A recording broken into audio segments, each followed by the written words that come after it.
القاهرة في الكوخ. تعالوا بينا مع بعض في جولة سريعة لأشيك مكان موجود في الكوربة. الكوخ ليه أكتر من فرع، ده فرع الكوربة. المكان عجبني جدا جدا وحبيت أنقل لكم تجربتي في كافيه الكوخ.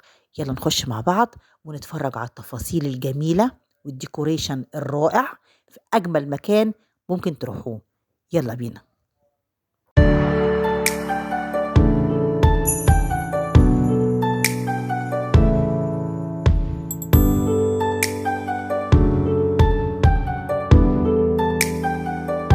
الكوخ مكان هيعجب الناس اللي زيي اللي بيحبوا التراث القديم، الموديلات القديمة المميزة.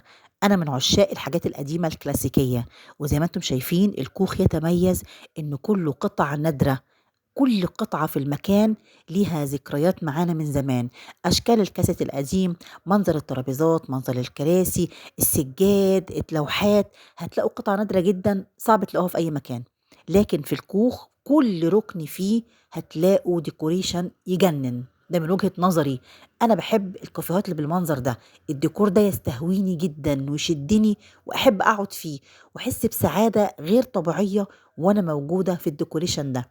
زي ما انتم شايفين قطع الابواب الموديل القديم قوي، الترابيزات معموله من الخشب، خشب الشجر، وتحديد الكراسي هتلاقوا شكلها مدي على شكل شجره. شايفين الابريق النحاس اللي قدامنا ده؟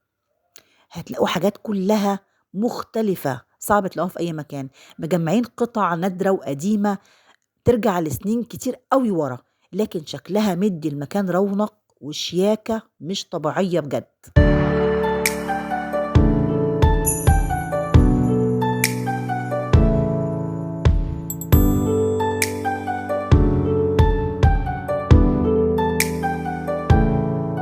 ده بقى الجزء الاوت دور. احنا كنا دلوقتي اندور المكان من الداخل، ده بقى اللي بره في التراس. زي ما انتم شايفين الفايبس بتاعته ملهاش حل. انت قاعد شايف شوارع الكوربة بشياكتها وجمالها واناقتها، وفي نفس الوقت قاعد في ديكور حلو يجنن، وشايف كل حاجة كده قدامك تسعد النظر. الحاجات اللي بتريح نظرك، الالوان الهادية الرقيقة الناعمة، اللي انت حاسس وانت قاعد في حلم جميل. ده من وجهة نظري، أنا بحب الأماكن دي، فأنا بتكلم من رأيي الشخصي، وأعتقد في ناس كتير زيي بيحبوا الديكوريشن ده والقعدة دي. أخدت هناك أجمل كوباية قهوة ممكن تاخدوها في مكان حقيقي. من الحاجات برضو المميزة في المكان إن الاستاف بتاعهم ناس في منتهى الذوق، بيتعاملوا معاك بمنتهى الشياكة. تجربتي هناك كانت مميزة جدا، حبيت أنقل لكم تجربتي في كافيه الكوخ اللي موجود في فرع الكوربة. بجد يا جماعة المكان يجنن. اللي عجبه الفيديو ياريت لايك وشير، واللي ما اشتركش في القناة يشترك عشان يوصل له كل جديد.